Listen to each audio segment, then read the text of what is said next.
Assalamualaikum warahmatullahi wabarakatuh. Hari ini kita akan melanjutkan pembelajaran seni budaya dan akan membahas tentang medium, bahan, dan teknik dalam pembuatan karya seni rupa. 2 dimensi ya khususnya.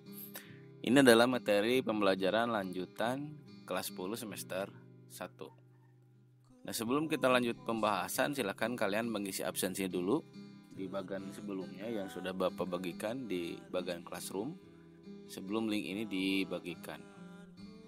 Ya, jika sudah, mari kita lanjutkan pembelajaran kali ini.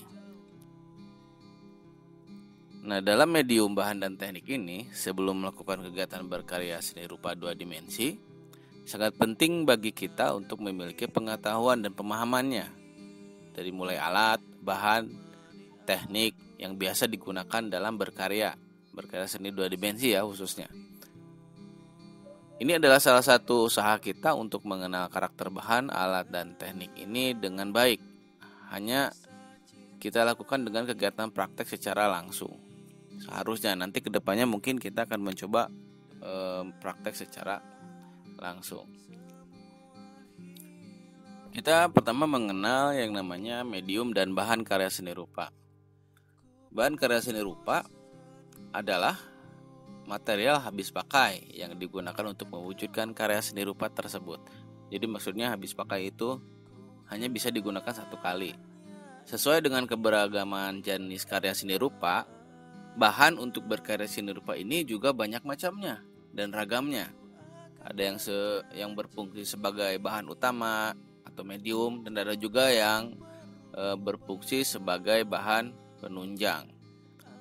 Kita misalnya ambil contoh, pada umumnya seorang perupa itu membuat karya lukisan menggunakan kanvas dan cat yang kita ketahui ya, yang secara umum sebagai bahan utama, serta kayu dan paku sebagai bahan penunjang. Itu bisa digunakan untuk istilahnya mengganjal atau menahan dari yang namanya kanvas.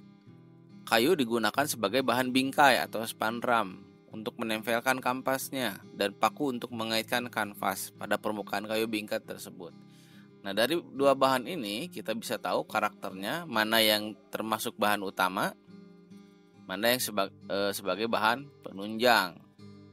Nah, bahan untuk berkarya seni rupa dapat dikategorikan menjadi bahan alami dan sintetis. Ada juga yang seperti itu. Ini berdasarkan sumber bahan dan proses pengolahannya. Bahan baku alami adalah material yang bahan dasarnya berasal dari alam, sedangkan bahan yang sintetis adalah yang berasal dari pengolahan secara kimiawi atau di pabrik atau industri. Jadi 2 bahan ini yang digunakan dalam membuat karya seni. Jika kita melihat pembuatan bahan baku itu berdasarkan sumber bahan dan prosesnya, itu yang tadi ya, yang dari alam, ada yang dari pengolahan. Jadi yang pertama, bahan baku alami adalah material yang bahan dasarnya berasal dari alam. Contohnya bisa kita ambil batik lah. Kalau batik zaman dulu atau batik tulis zaman dulu dengan sekarang berbeda. Kalau zaman dulu ini, bahkan sekarang juga masih digunakan sih sebenarnya, itu menggunakan bahan-bahan alami seperti canting, lilin. Pewarnanya pun diambil dari pohon-pohon, kulit pohon ataupun getah pohon, itu bisa digunakan sebagai pewarna batik tersebut ya. Terus yang kedua ada bahan baku olahan. Adalah bahan-bahan alam yang telah diolah melalui proses fabrikasi atau industri tertentu menjadi bahan baru yang memiliki sifat dan karakter khusus. Nah, ini adalah hubungannya dengan industri. Kalau sekarang kita mengetahui banyak sekali pabrik-pabrik yang menyediakan bahan-bahan pewarna misalnya, atau bahan-bahan kain dan sebagainya, itu hubungannya dengan bahan baku olahan.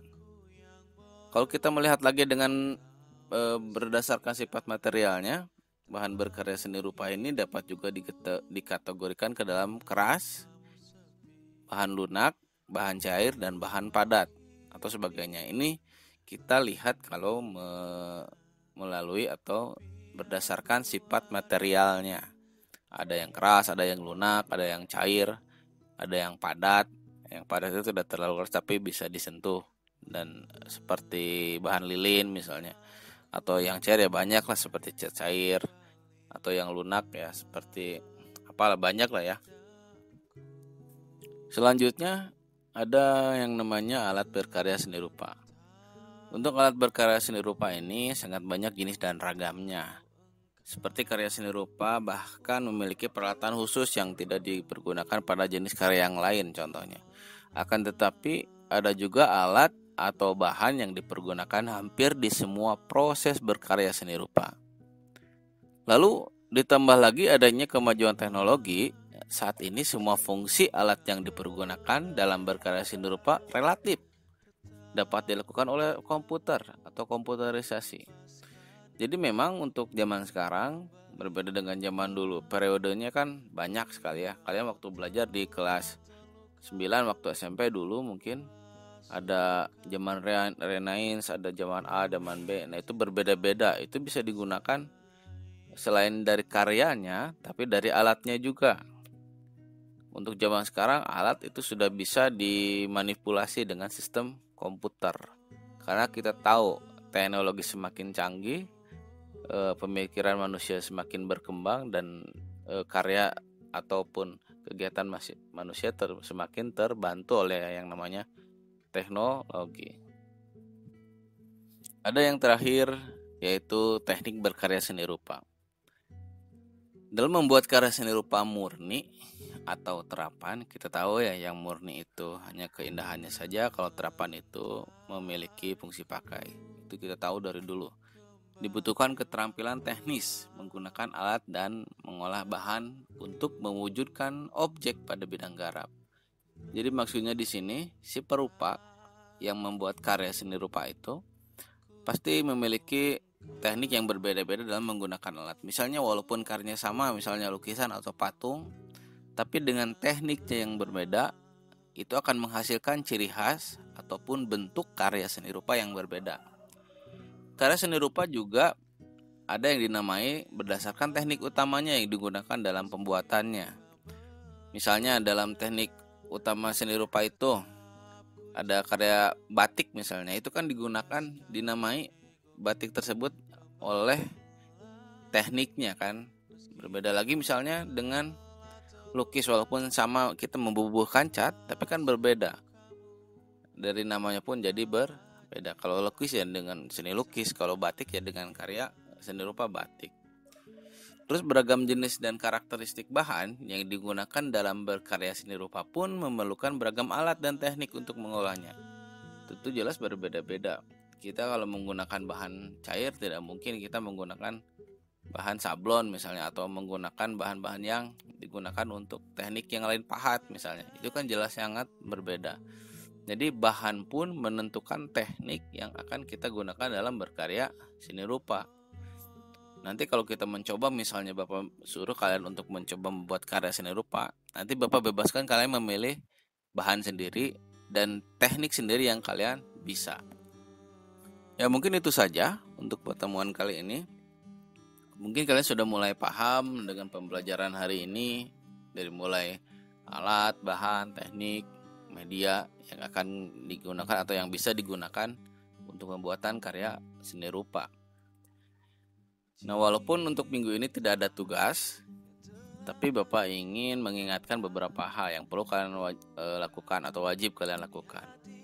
Yang pertama, wajib mengisi absensi atau daftar hadir sebelum pembelajaran dimulai. Lalu yang kedua, wajib mengumpulkan tugas tepat waktu kalau misalnya ada tugas. Yang ketiga, wajib like, subscribe, dan komentar di video pembelajaran dengan format nama dan kelas. Contoh seperti yang ada di layar. Ya, itu saja mungkin pertemuan kita kali ini. Terima kasih. Selamat belajar pembelajaran yang lain atau mata pelajaran yang lain. Wassalamualaikum warahmatullahi wabarakatuh. Semangat.